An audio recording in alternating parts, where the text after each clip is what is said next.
Pendant des années, leur liaison a ensorcelé Hollywood. Demi Moore, icône cinématographique dans la quarantaine, et Ashton Kutcher, étoile montante de 15 ans son cadet, formaient un couple audacieux, glamour et passionnément épris, sans jamais s'en excuser. Mais au-delà des gros titres et des sourires affichés sur les tapis rouges, une réalité bien plus complexe se dissimulait.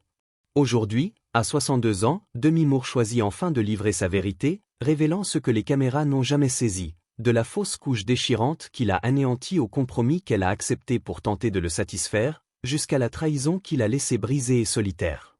La trajectoire post-divorce d'Ashton, quant à elle, a suscité encore plus d'interrogations. C'est le récit qu'elle a gardé secret pendant plus de 10 ans, et une fois que vous l'aurez entendu, vous ne les percevrez plus jamais de la même façon. L'éclat électrique d'une rencontre improbable. Au printemps 2003, Demi Moore pénètre dans une suite d'hôtel new-yorkaise pour un dîner informel entre amis. Elle a 40 ans, vient de divorcer et traverse une période d'introspection.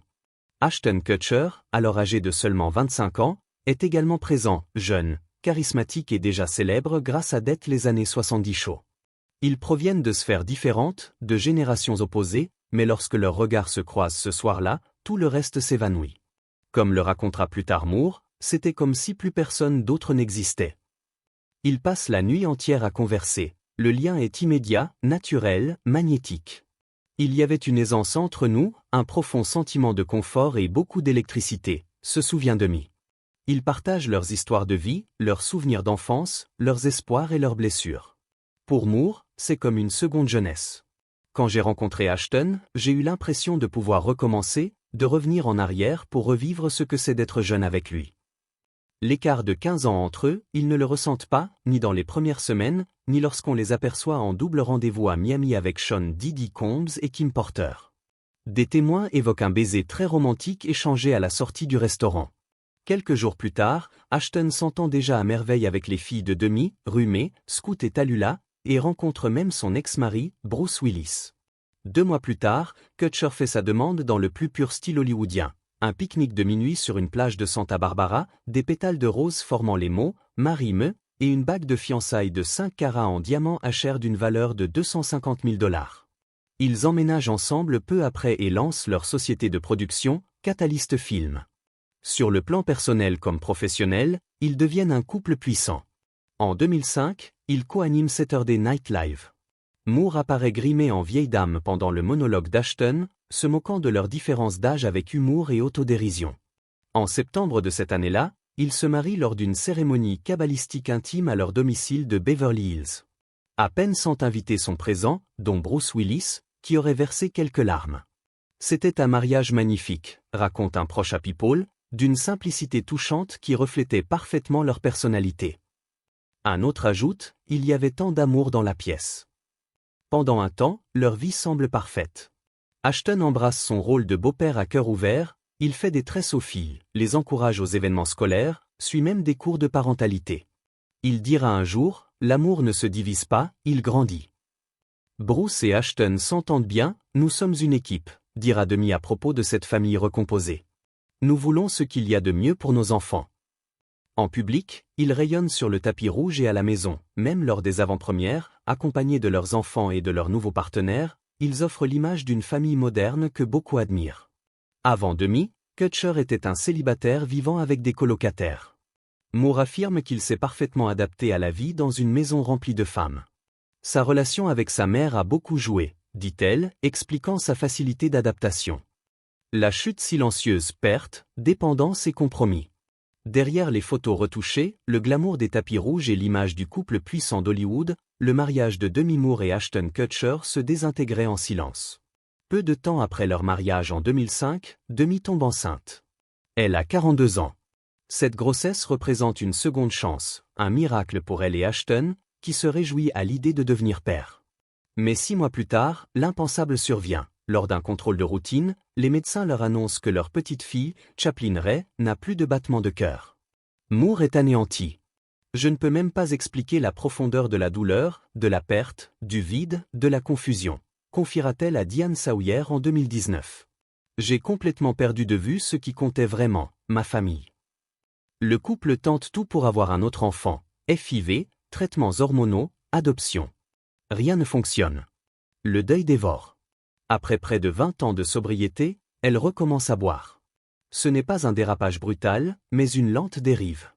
Elle explique que l'attitude désinvolte de Kutcher face à l'alcool a influencé ses choix. Un soir, au dîner, il lui lance « Je ne crois pas que l'alcoolisme soit une vraie maladie, c'est juste une question de modération ». Au lieu de défendre son long combat pour la sobriété, Moore commence à douter. Je voulais être cette fille, celle qui pouvait boire un verre de vin à table ou un shot de tequila en soirée, et dans ma tête, c'est ce qu'Ashton attendait aussi. Ce qui commence par quelques verres dérapent vite. Demi perd énormément de poids, jusqu'à ne peser que 44 kilos. Elle est anxieuse, rongée par le chagrin et la honte, et se réfugie dans les antidouleurs comme le Vicodin. Ashton tente d'être présent, mais leur lien s'effiloche. Il devenait de moins en moins présent, écrit-elle plus tard dans Inside Out. Je me pliais en quatre pour essayer de correspondre à l'idée qu'il se faisait d'une épouse. Et cette idée la pousse à faire des choix qu'elle regrettera amèrement. Pour raviver l'intimité et satisfaire Ashton, elle accepte d'ouvrir leur couple. Les plans à trois, suggérés par Kutcher, deviennent partie intégrante de leur vie sexuelle. Je n'ai pas dit non, confesse Moore. Je voulais lui montrer à quel point je pouvais être géniale, amusante. Elle voulait être suffisante, excitante, aimée. Mais ce qui devait les rapprocher ne fait que les éloigner. Moore avoue que ces expériences lui donnaient une fausse impression de pouvoir. En réalité, elle se sentait honteuse, perdue. Même quand la tierce personne était respectueuse, elle confie avoir été profondément mal à l'aise. Ce qu'elle faisait au nom de l'amour la faisait douter de qui elle était. C'était une erreur, une énorme erreur. La trahison publique et la disparition de soi. La perte d'identité devient tangible lorsque des rumeurs d'infidélité surgissent lors d'un voyage à San Diego. Moore tente d'ignorer, mais les murmures deviennent trop nombreux. Un soir, alors qu'elle se prépare pour un événement public, elle reçoit une alerte Google. Le titre, Ashton Kutcher aurait passé la nuit avec une jeune femme de 22 ans nommée Sarah Leal. Le pire, Demi avait déjà croisé Leal, elle lui avait tendu son numéro devant elle et l'une de ses filles. Quand elle confronte Ashton, il avoue immédiatement. Je lui ai demandé si c'était vrai et il a confirmé tout de suite, raconte Moore sur Good Morning America. Ma réaction a été « Tu te fous de moi ?» J'avais l'impression de ne plus pouvoir respirer. Cette trahison, aussi publique que personnelle, n'était même pas la première. Demi apprend qu'il avait aussi eu une liaison avec Brittany Jones, 21 ans. Quand elle l'affronte à ce sujet, il aurait justifié ses actes en invoquant les plans à trois qu'ils avaient eus. Les limites étaient devenues floues, aurait-il dit. Pour Moore, c'est un choc dévastateur. Elle qui avait reconstruit sa vie, survécu à des traumatismes d'enfance, à la pression médiatique et à l'exposition permanente, s'effondre cette fois, devant ses propres enfants. Elle sombre, l'alcool, les médicaments, le chagrin. Tout s'accumule. Demi n'est plus elle-même. Ses filles, Rumé, Scout et Tallulah, s'éloignent. Les tensions deviennent si fortes qu'elles envisagent, selon certaines sources, de demander une injonction pour empêcher leur mère de les contacter. L'impact émotionnel se reflète physiquement. Sa perte de poids inquiète, son comportement devient erratique. En janvier 2012, elle est hospitalisée après une crise provoquée par l'inhalation de protoxyde d'azote et la consommation de cannabis synthétique lors d'une fête. L'incident survient alors qu'elle est encore mariée à Kutcher. Le public est choqué. C'est une chute brutale, effrayante. Plus tard, Moore décrira son amour pour Kutcher comme une addiction. C'était plus dévastateur que n'importe quelle drogue, car cela m'a vraiment déconnecté émotionnellement. Le besoin d'être celle qu'il attendait, pour lui plaire, le garder, ne pas être abandonnée, l'amène à trahir sa propre essence. Dans Inside Out, elle avoue avoir voulu reproduire un fantasme, entrer dans un moule, mais chaque compromis, chaque verre, chaque nuit partagée avec un inconnu l'éloignait davantage de la femme qu'elle était vraiment. Elle ne vivait plus, elle disparaissait.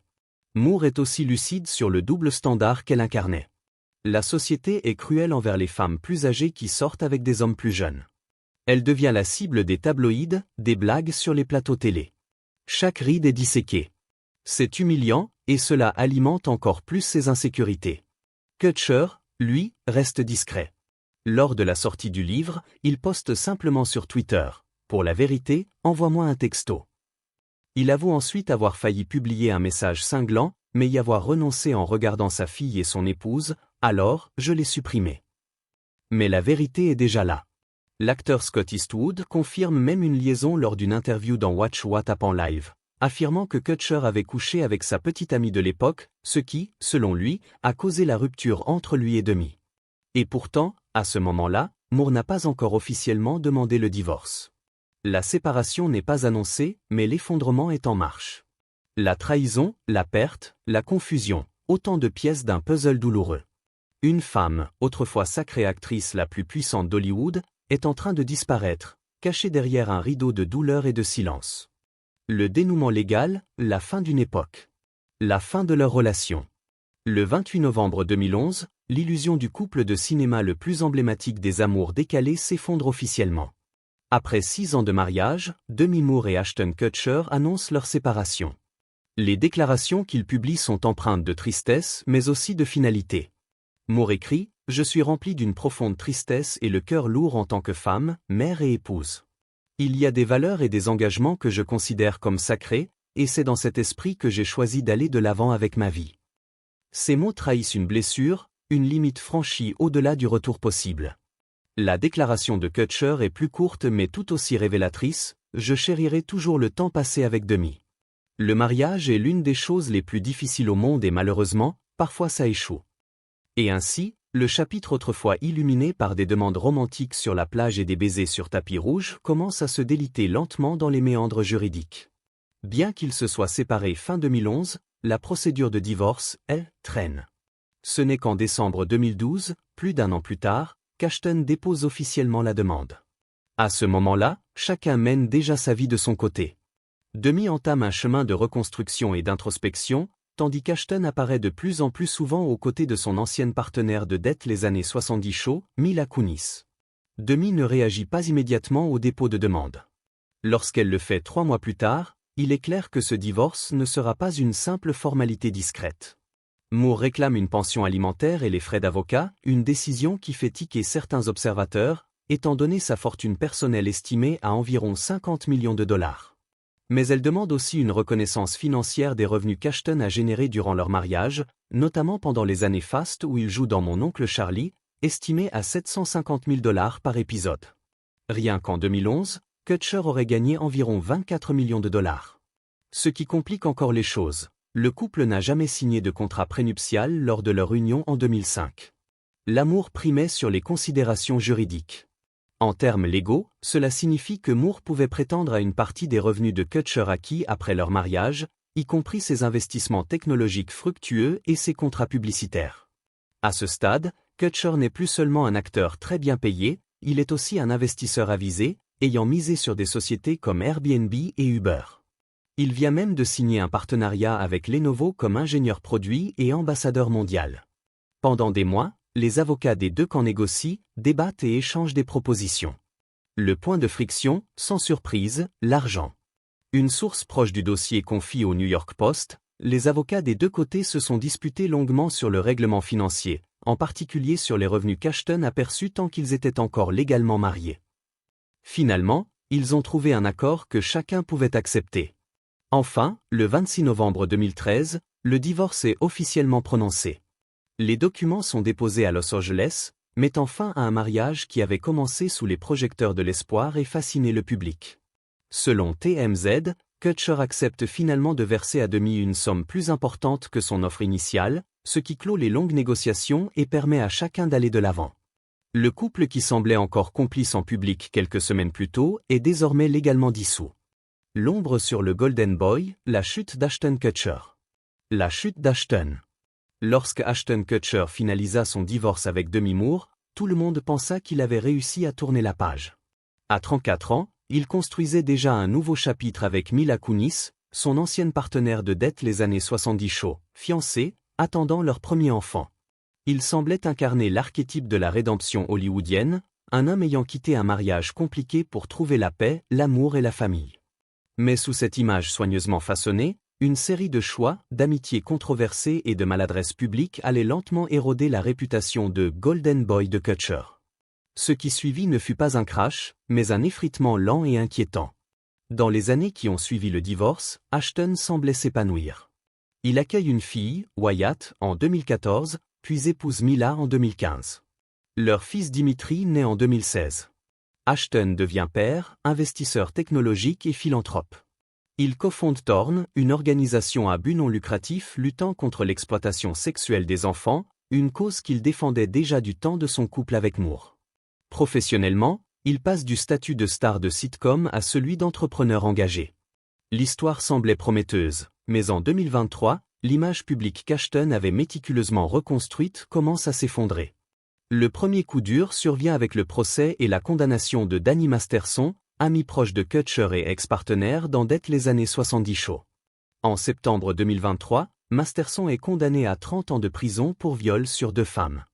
Dans une tentative désespérée pour influencer la sentence, Kutcher et Kunis rédigent des lettres de soutien au tribunal, demandant la clémence. Dans sa lettre, Ashton décrit Masterson comme une personne qui « traite les gens avec décence, égalité et générosité », affirmant ne l'avoir jamais vu mentir en 25 ans d'amitié. « C'est un être humain d'une honnêteté et d'une intentionnalité remarquables », écrit-il. La réaction publique est immédiate et violente. Beaucoup ne comprennent pas comment le cofondateur de Torn peut défendre un violeur condamné. La colère monte encore d'un cran lorsqu'une ancienne interview refait surface. Mila Kunis y explique qu'à 14 ans, Danny Masterson avait osé Ashton à l'embrasser à la française, ce qu'il avait accepté.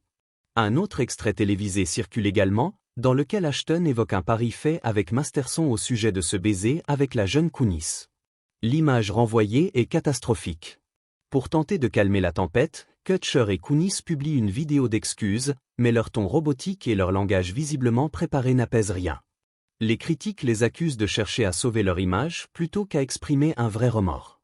C'est un énorme électrochoc, confie une source à In Touch Weekly. Ils sont profondément bouleversés et tentent de rester discrets, espérant que cela ne nuira pas durablement à leur carrière. Mais la tempête ne fait que commencer. Un extrait de l'émission Pink Day, animée par Kutcher entre 2003 et 2007, refait alors surface. On y voit Ashton, âgé de 25 ans, faire un commentaire à connotation sexuelle sur Hilary Duff, alors âgée de 15 ans. C'est l'une de celles qu'on attend tous qu'elle ait 18 ans, dit-il nonchalamment, évoquant aussi les jumelles Olsen, alors âgées de 17 ans. La vidéo provoque un véritable choc. Ce n'est plus une simple maladresse, c'est un comportement répétitif, inquiétant. Et les révélations continuent. L'amitié de longue date entre Kutcher et Sean Diddy Combs est également remise en question après que ce dernier est inculpé pour trafic sexuel, proxénétisme et racket. Tous deux avaient partagé la scène des célèbres White Party de Diddy, et Ashton parlait encore en 2019 de leur amitié avec affection. Ils regardaient le football ensemble, ils faisaient la fête, ils étaient proches. Dans le contexte actuel, ces liens deviennent soudain très compromettants. Dans un entretien accordé à Esquire en 2023, Ashton tente de rediriger le récit. Il parle de son divorce comme d'un immense échec personnel, notamment dans son rôle de beau-père. « Rien ne vous fait autant sentir comme un raté qu'un divorce », confie-t-il. Le divorce, c'est un échec total. Tu as échoué dans ton mariage. Il admet que devenir le père de substitution de 3 filles dans sa vingtaine était accablant. J'imagine que c'est ce que doivent ressentir certains parents ados. C'était beaucoup. Ashton Kutcher, autrefois le farceur adoré d'Hollywood et le magnate tech improbable, se confronte désormais à une réalité implacable. Le monde a changé, la notion de responsabilité aussi, et les comportements autrefois tolérés sont aujourd'hui passés au crible d'un regard plus critique. À 62 ans, Demi Moore a enfin brisé le silence sur les souffrances de son mariage avec Ashton Kutcher. Fausse couche, trahison, dépendance, et l'annihilation de soi pour plaire à un autre. Ce qui semblait être un conte de fées s'effondrait derrière les portes closes. Aujourd'hui, elle parle avec honnêteté et force. Pensez-vous qu'Ashton Kutcher a vraiment payé le prix de ses actes? Partagez votre avis en commentaire, et si cette histoire vous a touché, likez, partagez et abonnez-vous pour découvrir d'autres vérités cachées derrière les grands récits d'Hollywood.